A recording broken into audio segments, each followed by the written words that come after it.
probinsya. Sarap ng hangin. Hi anak. Hi mami. Wow. Marami ba yung birds anak? Ayun o. Ang dami ano.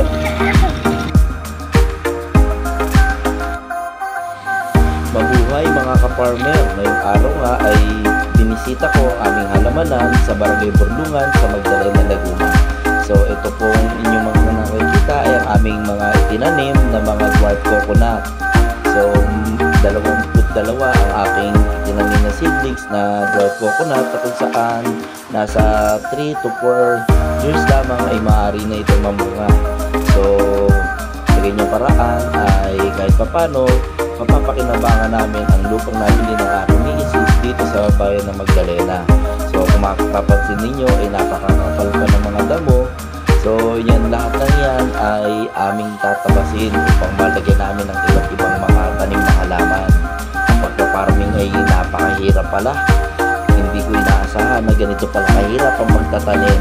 Hindi ka basta magtatanim kundi lilinisan mo muna ang inyong halamanan, tatabasin mo ang mga damo hanggang sa kailaliman upang hindi kagad bumalik ang mga damo. Kung iisipin mo, napakadaling kumain pero napakahirap pala magtanim. Yan ang aking natutunan habang nagtatabas ako ng mga damo at nagtatanim ng mga halaman ito. So tignan natin yung kung gaano nakaganda yung mga dwarf coconut na aking nabili. Sa halagang 100 piso ay meron na akong mga seedlings ng dwarf coconut. Yan ay pararamihin natin mga ka-farmer. Pagkatapos ng ilang linggo ay bibisitahin ko ulit yan. So, kunwari napakasipag ko dyan habang nagtatabas ng damo no? Yan, ganyan ako magtabas ng damo. Hindi ko tinatabas lang yung ibabaw lang ng damo kundi hanggang sa pinakang ilalim hanggang sa ugat. Sa ganun hindi kagad maging masukal ang ating halamanan. Mabilis natin itong matataniman ng iba't iba pang crops na maaari natin itanim dito.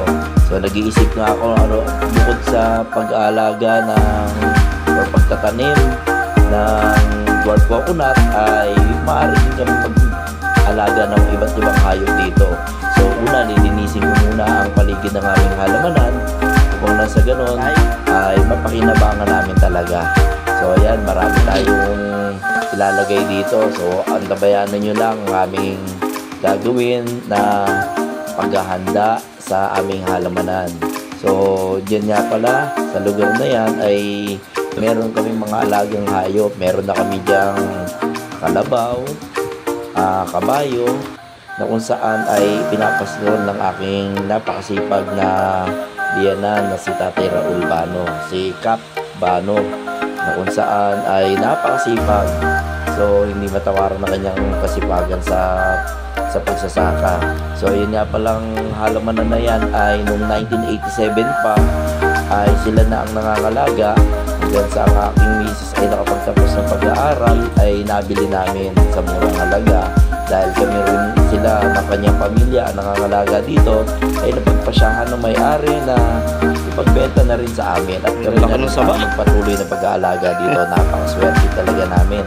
So kita-kita nyo naman, napakasawipag at napakalakas ng aking biyanan si Cap Raul Bano. O yan o, ang aking biyanan, napakalakas pa niyan.